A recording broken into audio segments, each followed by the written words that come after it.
When I was 7 years old, the woman my father brought home gave me a box of mangoes. My mother watched me eat them with a look of sadness on her face. Then she signed the divorce papers and threw herself out our window. Mangoes became my nightmare. On my wedding day, I told my husband, Ethan Carter, that if he ever wanted a divorce, he should give me a mango. From then on, mangoes were also his taboo. On our 5th Christmas Eve, her childhood sweetheart, Phip Summers, left a mango on her desk. That day, Ethan cut off all contact with her and fired her. I thought it was my destiny.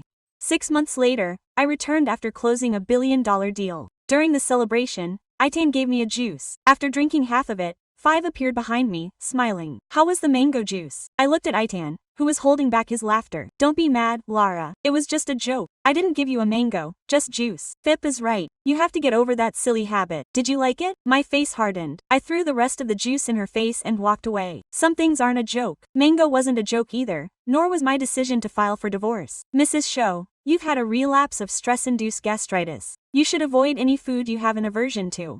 Next time it might not just be stomach pain, it might require surgery. We'll keep you under observation tonight. Please notify your family so they can come as soon as possible. The doctor's words echoed in the sterile silence. I had spent 39 grueling sleepless days and nights abroad, struggling with a new project, only to be sent to the hospital by a glass of mango juice from my own husband. I instinctively opened my messaging app. My thumb lingered over her name at the top of my contacts. I typed 2 letters before I noticed something was wrong. Her profile picture had changed. It was a green mango. As I stared at the screen in shock, my phone rang. It was Ethan, his voice cold. I'm home. Where are you? Silence. Normally here, I would soften my voice. I would act like the doting wife and please him with sweet words. But that night, no words came out. His irritation crackled through the phone. Alara, how long are you going to keep this up? At the hospital. A second of silence from him. He never cared about my health. It never occurred to him that his prank might send me there. Stay, I'm on my way. I didn't want to see him. My body was exhausted. Time was passing. The doctor checked 3 times. Ethan never showed up. Just before I fell asleep, I checked my phone one last time and saw FP's latest social media post. My knight in shining armor always shows up to save the day no matter what. The attached photo was of Ethan, gently applying a band-aid to his finger. Phip's profile picture was a ripe, yellow mango, beautiful and absolutely disgusting. We had known each other for 10 years. Ethan knew my limits. As a seasoned businessman, he knew how to keep his professional distance from other women, but now he had crossed the line time and time again. So the thread that held our marriage together and the new project he had just secured, the $1 billion European contract that was the lifeblood of his company, no longer needed to exist. When I woke up the next morning, there were no missed calls or unread messages from Ethan. I wasn't even angry. After the doctor released me, I went straight home. We bought the 5,000 square foot luxury villa with cash last year, a world away from 7 years ago. When we were fresh out of college and shared a single package of instant noodles in a cramped basement, or 5 years ago in 1927, on our wedding day when we'd celebrated with a cheap meal at a modest restaurant and a 4-inch cake. Now I was alone in this vast house, licking my wounds. I figured I'd get used to it. I was going through the divorce papers my lawyer had sent me when Ethan entered, bringing with him the strong scent of rose perfume. The fragrance hit me like a physical blow. Ethan had sensitive skin, allergic to most cosmetics, and despised them. For years, I had neglected all personal care products. I even chose my shampoo with meticulous care just for him. Apparently his strict rules only applied to me. He saw me on the couch with my tablet and paused. Fib was a little emotional at the party last night, he explained. She got drunk and fell, so I drove her home. It was late and she lives far away, so I stayed at a nearby hotel instead of going to the hospital with you. I nodded, canceling another company supplier on my tablet. Okay, I understand, I said without looking up. Ethan looked taken aback. This was clearly not the reaction I was expecting. He hesitated, then took a few more steps. It's Saturday. You should take a break from work. I'm planning on taking Fib to Paris. Want to come with us? 7 years ago, on my birthday, Ethan and I took a cheap, colorful photo at a night market, standing in front of a crappy backdrop of the tower. Ethel swore that one day, when we had money, he would take me to the real Paris and we would recreate that exact photo. As our house grew and the company became more successful, he just got busier. He kept reassuring me. To Lara, this is a critical stage for the company. As the CEO, I can't just go on vacation abroad. You're the most understanding person I know. You get it, right? I got it. So I stopped mentioning Paris and threw myself into the business, helping to build his empire. But apparently if Fib wanted to go, he had time. I opened the next client's email with the same nonchalant tone. "Three's a crowd. I don't care." For some reason he seemed to sigh in relief. "Okay, I just need to grab a bite to eat and I'll be on my way. Are you on your own for lunch? We had dinner together tonight." He paused. His expression turned serious. "This new contract is crucial to our international expansion. I've invited the media to a press conference on Monday. Didn't you want to be by my side officially? This is your chance. You should prepare yourself." He stared at me. "Don't worry, I'll introduce you properly this time. I won't let Feist cause any trouble." I glared at him, my face a blank mask. I knew what this was. His compensation for last night's cruelty. For me, perfect. There were still a few days left before the cancellation of the European contract would be processed. Anyway, announcing it at his press conference seemed fitting. That night, as was my custom, I arrived at the restaurant early to wait for him. In 7 years, it had become second nature. While I was waiting, I received a call from overseas. It was our competitor from the last negotiation, who also happened to be an old business friend. Marcus's voice was warm. "Alara, have you given more thought to my offer to join Ether Global? Carter Enterprises is too small for you. It doesn't deserve your talent." This was the third time he tried to convince me. The first time was 7 years ago, when I turned down a high-paying job at a multinational company to join Ethan's small startup on a pittance, half of which went to rent. Marcus argued with me until he was breathless, but he couldn't change my mind. The second time was just a few days ago at the negotiating table where I had his team on the ropes. After our victory, he approached me half in jest, half in frustration. "Alara, I hear you're still criminally underpaid at Carter's. Come work with me. Don't let your brilliance go to waste on someone who doesn't appreciate it." I smiled and declined. How could it go to waste? This was my husband's company, the empire we'd built together in 7 years. The third time was now. I only paused for 3 seconds. I signaled the waiter for a bottle of red wine and accepted his offer without hesitation. "Send me the address. I start on Tuesday." The other end of the line was silent for a moment, then burst into jubilant laughter. Fearing that I would change my mind, Marcus quickly said, "Great," and hung up. I laughed, and just as I was putting the phone down, a notification popped up from Itan. "Change of plans. Phip couldn't wait. We're already on the plane. You're alone for dinner. I have a surprise for you when I get back." A moment later, a new post appeared in my feed. It was from Phip and only me was tagged. "Thank you, my little brother, for making my dream come true. As a reward, I'll treat you to a banquet tomorrow." The picture was of Phib Eton, holding hands under the real Eiffel Tower. It was identical to our cheap photo from 7 years ago. I stared at the screen for a long moment, then calmly closed the app and opened my chat with Marcus.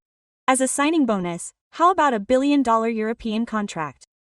My phone went silent for a moment, then it started vibrating uncontrollably. Yes, yes, yes. Aara, you're too good to me. Yesterday was your birthday, wasn't it? The gift I sent should have arrived.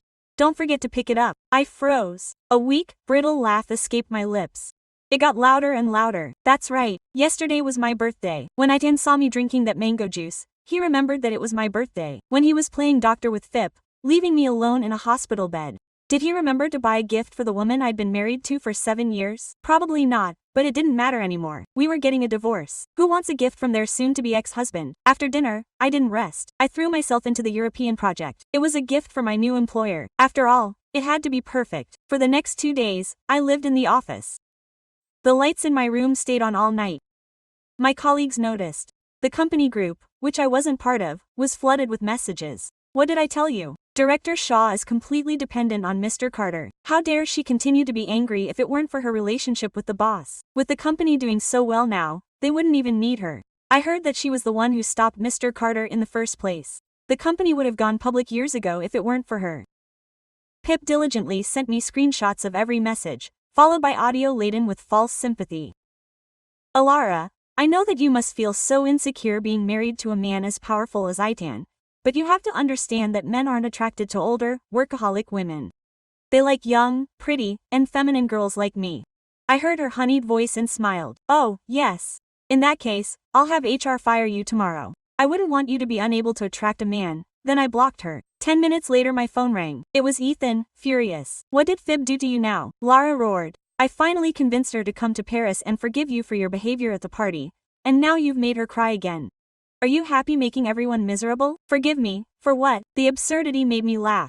I printed out the divorce agreement I had drafted and replied calmly. When are you and Phib coming back? We need to talk about the divorce. I heard a sharp intake of breath from the other end, followed by an angry roar. Alara, are you crazy? There's a limit to these jealous rages. If you keep this up, I'm going to get mad. Seriously, I froze. Then I burst out laughing. I had the signed papers in my hand. Seriously, I thought I was afraid of making him mad. I signed the papers. They'll be on your desk when you get back.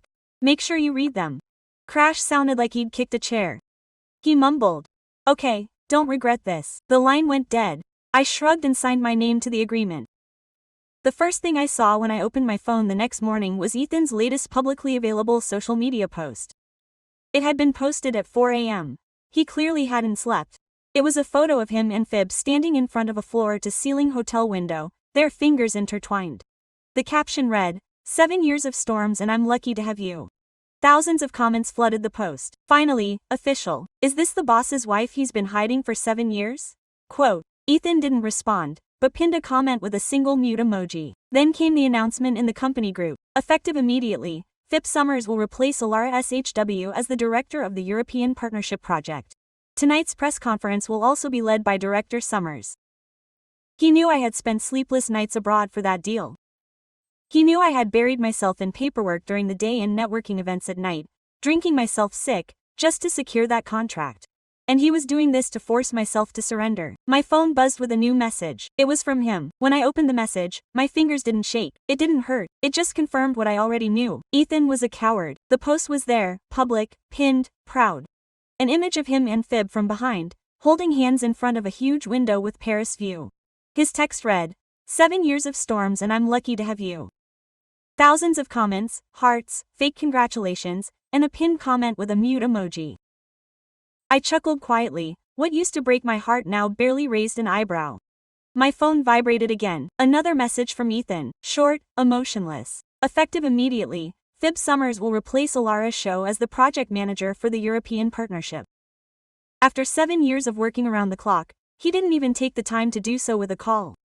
I stood up slowly in my office. The sun was streaming through the high window, casting an orange glow over the blueprints for the European contract that still sat on my desk.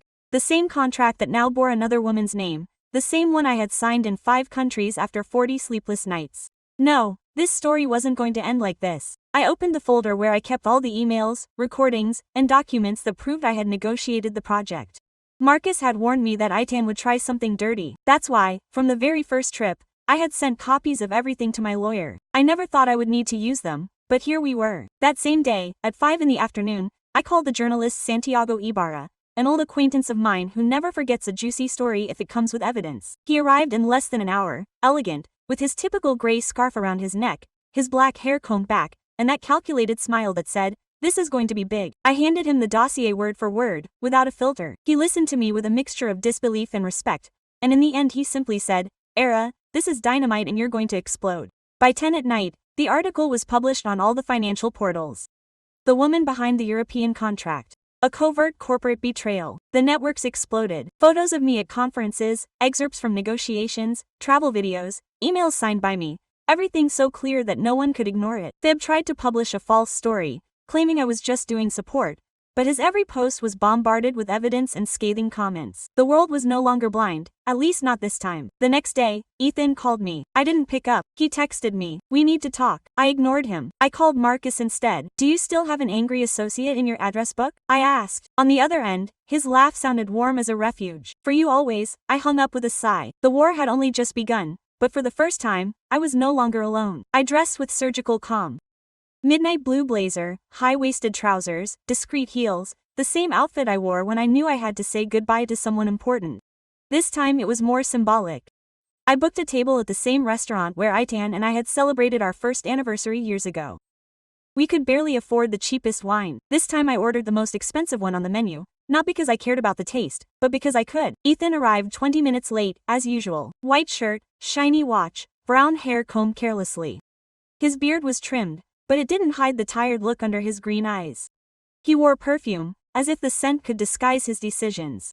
He eyed me warily before sitting across from me. "I didn't know if you'd come," he said, setting his phone down on the table. "But I'm glad you're here." I nodded with a slight smile. "This is our last dinner, Itan. I couldn't miss it." I slipped him a sealed envelope. He looked at it as if it were poisonous. "This is the final version of the divorce. It includes the clause that releases me from the non-compete agreement. I no longer pose any legal threat to Carter Enterprises." Ethan didn't open it, just set it aside, as if postponing it might change its contents. Fib is hurt, he said suddenly. You shouldn't have exposed her like that. Fib is an adult, and if she didn't want consequences, she shouldn't play with fire. I answered calmly. The waiter brought the plates. I didn't eat, neither did Ihan. Do you know what the saddest thing is? He said suddenly. That after everything we built, you end up allied with Marcus. I laughed humorlessly. Marcus didn't betray me. He didn't lie. He didn't use my trauma as a public joke. His hands tensed on the tablecloth. I looked at him coldly and, speaking of which, I added, pulling out another envelope. Here's a copy of the email I just sent to the European Committee. Ethan took it curiously. He read it silently. His face slowly changed from arrogance to alarm. You cancelled Lara. This is madness. This is not a strategy. The contract was renegotiated this morning. It now belongs to Ether Global, with me at the helm. For a second, there was absolute silence. All that could be heard was the murmur of the other tables, the silverware, the wine being poured into other people's glasses. Etan leaned forward. Did you do it for revenge? No, I did it for justice. He leaned back in his chair, defeated. His voice dropped to a whisper. I didn't think you'd go this far. I looked him in the eye. Me neither. Until you made me. At that moment, a familiar figure appeared at our table.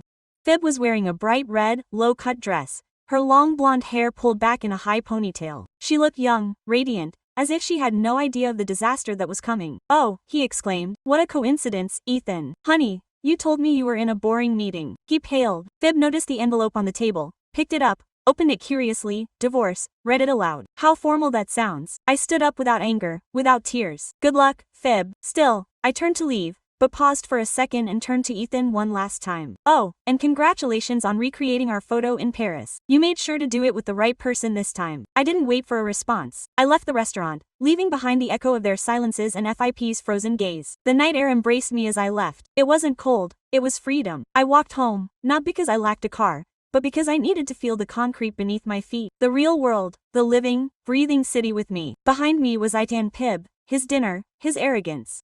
Ahead, a new war, and this time with rules I had written. The next day, everything exploded. Carter Enterprises became a descending fireball. News of the lost European contract spread faster than a political scandal. In less than 24 hours, 3 key investors withdrew their support. The stock was down 8% by noon. Fib, apparently still savoring the wine from the night before, was forced to lead an emergency press conference. The event was broadcast live. I, of course, watched from my new office at Ether Global, still undecorated, with boxes to unpack, but with a view that reminded me of who I was now. Fib appeared on the scene in a pastel dress that looked like it had been picked out by an assistant with poor taste.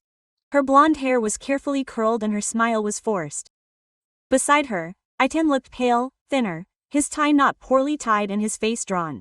The European contract was a strategic decision, Fib began. We felt it was best to step away at this time to focus on more solid opportunities. A reporter raised her hand. Can you explain why Ether Global announced this morning that the project had been transferred directly to them by the original person in charge of Lara's show? Fib blinked. That information is inaccurate. Ms. Shaw is no longer part of it, but in the documents released by the Foreign Trade Union, another reporter interrupted. Her name is listed as the author and lead negotiator. She's saying those documents were forged.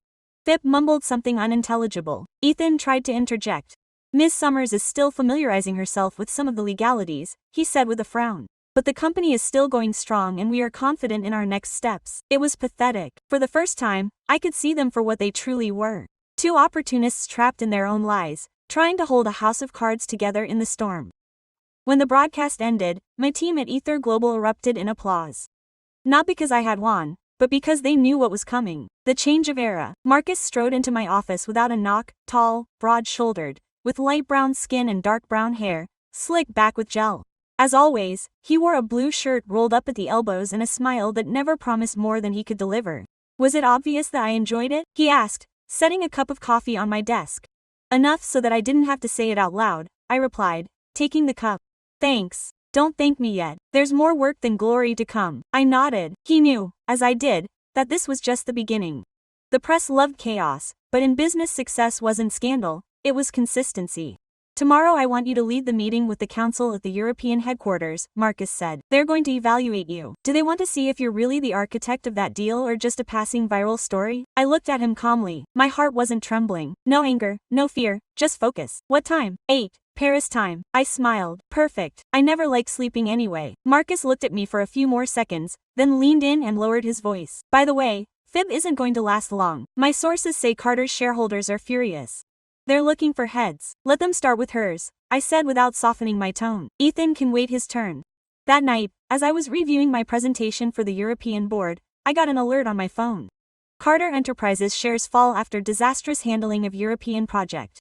And below, in smaller print, experts suggest that Alar could be one of the most influential female figures in the global marketplace. This year I closed my phone, not out of arrogance, but because the storm was finally off me. I was the storm now.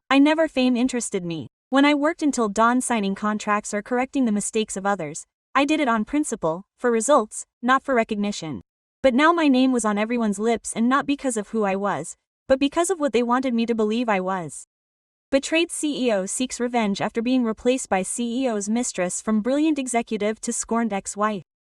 Lara Show got there because she was married to Etan Carter. The words didn't hurt me, but they bothered me because they weren't true. I sat in the recording studio of Santiago Iara, the journalist to whom I had delivered my story. This time it wouldn't be an article, it would be a face-to-face interview, with a camera, no makeup, no script. Santiago studied me with that sharp gaze of his behind his rectangular glasses, as if he were analyzing not what I said, but what I left unsaid. Are you sure about this? He asked. Could you keep quiet? You've won professionally. You don't need to expose yourself. It's not for me, I said. It's for those who come after me. Then, those who listen that they are worthless if they don't have a last name or a husband. She nodded. She turned on the camera. Full name, Alara Show. Profession, international executive, negotiator, technical founder of Carter Enterprises, although my name is not on the papers. Why are you here? Because I'm tired of lies making more noise than accomplishments. I told everything. No drama, no tears, just the facts. How I had worked alongside Itan since the beginning. How I turned down $1 million offer to build his company. How we built each client, every plan, every pitch. How I ended up alone in a hospital while he was celebrating with another. I didn't mention Fib more than necessary. I didn't demean myself. The story wasn't about her, it was about me. The interview was edited with subtlety and respect. When it was published, it went viral in a matter of hours. Thousands of women shared the video. Executives, entrepreneurs, students, single mothers, comments from people who said, "Thank you for speaking out. That happened to me. You are not alone." And the funny thing is, even businessmen applauded my clarity, my strategy, my composure. Fib tried to fight back with a sarcastic post. Some people should stop crying in front of the cameras and get to work, but no one was listening anymore. Even inside Carter Enterprises, opinion began to sway.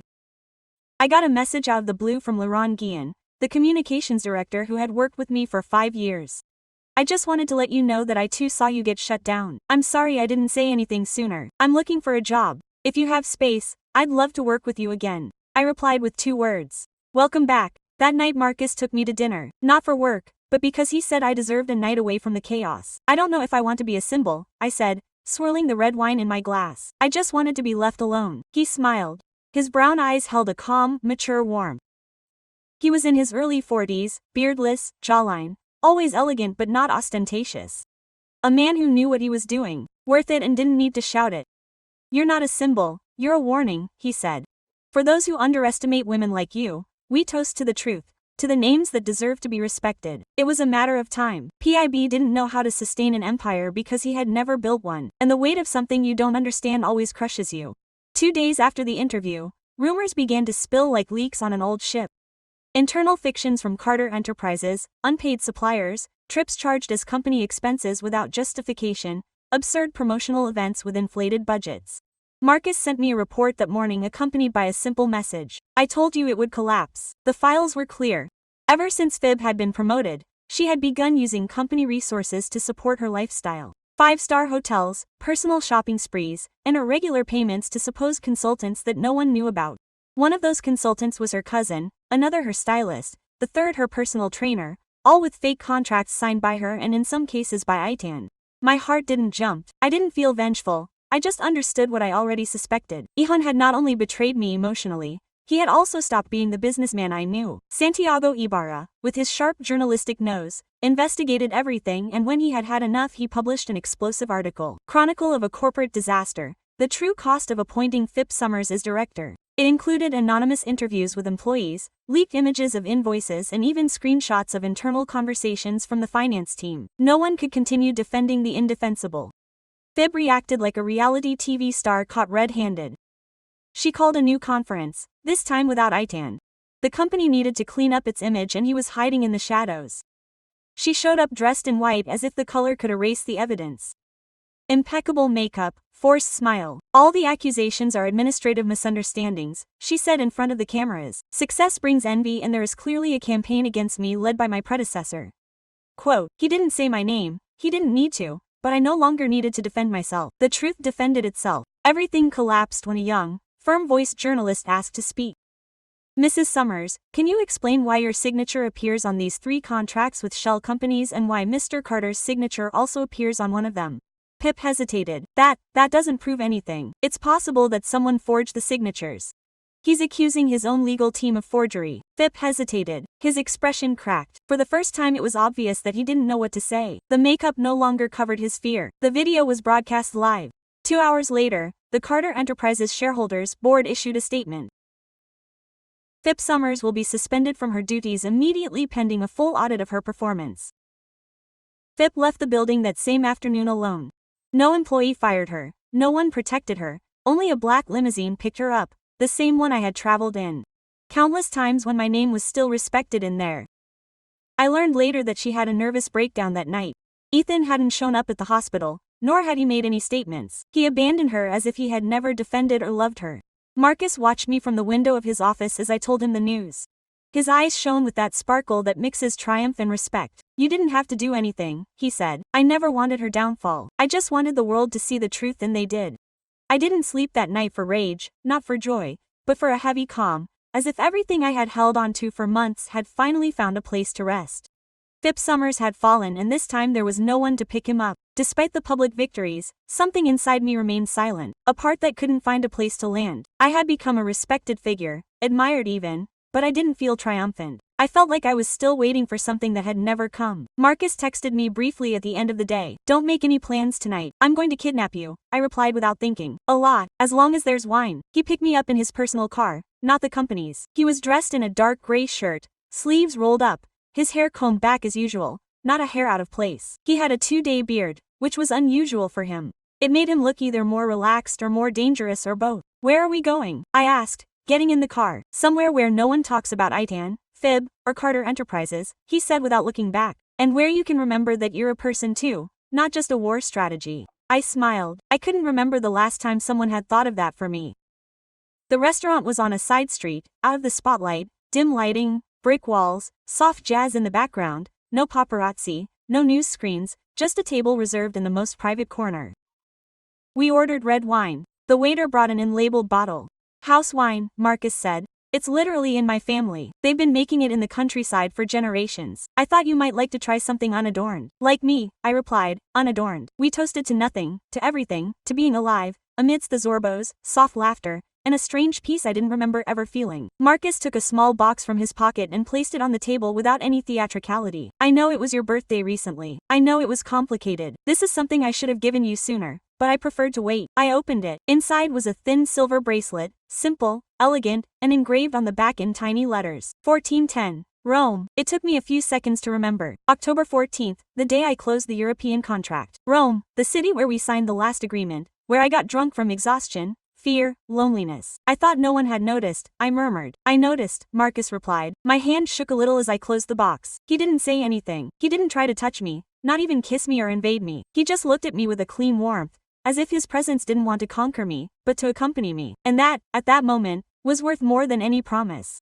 We finished dinner with a shared dessert, more loose laughter, and a short walk to his car. When he opened the door for me to get in, I stopped. Thank you, I said, not just for dinner, for seeing things that no one else sees. I don't need to see all of you, he said. It's enough for me to see you for real. We didn't sleep together that night. There were no rushed caresses or half-lit confessions, just brief messages later in silence. You arrived safely. Yes, sweet dreams. And for the first time in a long time, I had them. I was signing some documents in the office when my assistant knocked on the door, visibly uncomfortable. Mrs. Show, there's someone at the front desk who insists on seeing you. He says he won't leave until he talks to you. Who's Ethan Carter? My stomach didn't turn or my hands tremble. I just felt a mix of discomfort and a kind of too bad he surprised me. I went downstairs silently. I saw him standing there by the counter, wrinkled gray suit, deep circles under his eyes, his brown hair disheveled. His full beard gave him an aged, defeated air, as if in a few weeks the man I once admired had fallen apart from the inside. When he saw me, His gaze softened and for a moment I recognized something familiar in his green eyes. Something that once loved me. Maybe not enough. We need to talk, he said in a rough voice. 5 minutes, I replied, turning and walking toward the meeting room. I didn't invite him to sit down. Neither did I. What do you want, Itan? I know I messed up, he said immediately, bluntly. I know there's no excuse. I lost the project, I lost the company, and I lost you. I looked at him without answering. PHIP, it was a mistake. Everyone warned me. Even you without saying it, but I didn't want to hear it. It wasn't a mistake. I corrected him. It was a repeated, sustained, humiliating choice. He lowered his gaze. I want to fix things. Not between us. I know that's no longer possible. But you deserve an apology. I never knew how to protect you. I never knew how to give you the place you deserve. I swallowed. I had rehearsed this moment in my head so many times. A scene of screams, of reproaches, of release. But I felt no anger, only an eerie stillness, as if there was nothing left to tie down. Do you know when I stopped loving you? Ethan looked up in surprise. It wasn't when you went to Paris with her, or when I drank that damn mango juice on my birthday, or even when you ignored me at the hospital. I paused. It was the day I stopped needing you to look at me. His face cracked slightly. I saw his jaw clench to hold back the words. Thank you for coming, I said, heading for the door. That's all. Yes, because this time I turned to him. This was the last time I cried for you and I didn't even cry. Quote, I left the room, leaving the door open behind me. I didn't hear if he called me. I didn't care. I went back to my desk, sat down at the computer, and continued working as if nothing had happened. But something had happened, something important, something liberating. That night, when I got home, I received a text from Marcus for dinner. This week, I responded with a smile on my lips. Yes, but this time it's on me. And so, without fireworks or dramatic phrases, I finished burying the past. Not with anger, not with revenge, with dignity. I woke up before dawn, not because of insomnia, not because of anxiety, out of habit. I had been waking up at that time for years, always with my mind occupied with crises to resolve, contracts to review, damages to repair. But that morning, for the first time, there was no fire to put out. And still I got up, walked barefoot to the bathroom, leaned against the marble sink, turned on the light, and looked at myself in the mirror. The woman who stared back at me, she was someone else. She was no longer the young woman sharing noodles in a basement with a man full of promise. Nor was she the wife who expected understanding between one firm and another, nor the silent executive who sustained another's empire in exchange for crumbs of gratitude. She was Lara Shaw, associate CEO of Ether Global, architect of a historic contract, a woman who had firmly buried her past, without losing her composure. And yet, there was something else, something still pending. I walked to the kitchen, opened the refrigerator. There in the lower corner was the package that my assistant had mistakenly brought the day before, an assortment of natural juices, and one of them, I knew just by looking at it, was mango. I drank it silently, cold in my hands. The soft orange color gleamed in the dim kitchen light. I sat at the granite counter, opened the bottle, and the smell hit me. Sweet, familiar, cruel. I remembered my mother standing by the window, watching me sadly as I ate mango, not knowing what was coming next. I remembered my wedding dress, my nervous laughter, my absurd warning to Itan. I remembered Fib's laughter, the glass in my hand, the burning in my stomach, the hospital, the empty bed, my breath, and I took a sip. The liquid went down my throat like a slow fire, but it didn't burn, it didn't break me, it didn't make me sick, it was just mango, just that. I laughed. Not a broken laugh, not a bitter laugh, a short, clear laugh, as if an old part of me had risen up and said, enough. That mango had no power over me anymore. I turned off the light, went back into the bathroom, looked at myself again, and this time I smiled because finally, after so many years, the woman in the mirror wasn't looking for someone else to save her. She didn't need justification, validation, or a romance to complete her story, but maybe she did want one to accompany her. That thought made me open my phone. A notification from Marcus. Flight confirmed for Paris. We're leaving in 3 days. Get your passport ready. Another smile. I didn't respond right away. I just put the phone on the table and poured myself another sip of juice. This time without fear. That morning the woman looking back at me from the mirror was no longer a survivor. She was a free woman. The flight to Paris was silent, not because of discomfort, but out of mutual respect. Marcus and I sat side by side, but we didn't talk much. He worked on his laptop. I reviewed my presentation one last time. I was calm, almost too calm. That calm only comes when you know for sure you're in the right place. The event would be held in a converted conference theater. Corporate events with gold, velvet curtains, details that gave the impression that when done right, business could also be art. Outside, cameras. Inside, journalists, investors, international partners. The entire room was full. I was the last to speak. The golden closing. An assistant guided me backstage. My heart wasn't beating fast, my hands weren't sweating. I just felt that light weight in my stomach that appears when you're about to do something irreversible. Marcus approached. Impeccable suit, silver gray tie, his beard perfectly trimmed. He looked at me with those warm eyes, and for the first time in weeks he didn't speak to me as a boss or a partner. He spoke to me as himself. "It doesn't matter what happens out there," he said quietly. "The important thing, you've already done it." "And what's that?" "Back to you." I smiled. The music dimmed. The lights focused on the stage. My name was announced with emphasis. The initial ovation was respectful but restrained. It made me happy. I didn't want polite applause. I wanted attention. I wanted weight. I took the stage, microphone in hand, light in my face. My presentation wasn't technical. It was narrative. I told them how a contract is built from clay, not from glass offices. How diplomacy isn't about smiling, but about knowing when to give in without losing. How success doesn't come from the name you have, but from the courage you demonstrate when no one is watching. I projected figures, projections, results, but beyond the data I spoke clearly, firmly, with a voice that didn't tremble, didn't plead, didn't justify, a voice that ultimately belonged to me. When I finished, there was silence and then a standing ovation, not for drama, but for recognition. When I got off the stage, Marcus was waiting for me with a glass of water. I took it, but didn't drink. "How are you feeling?" he asked. "Visible," I replied, for the first time. Really visible. We stood in the side aisle of the theater as another presentation began. The murmur of the audience still echoed.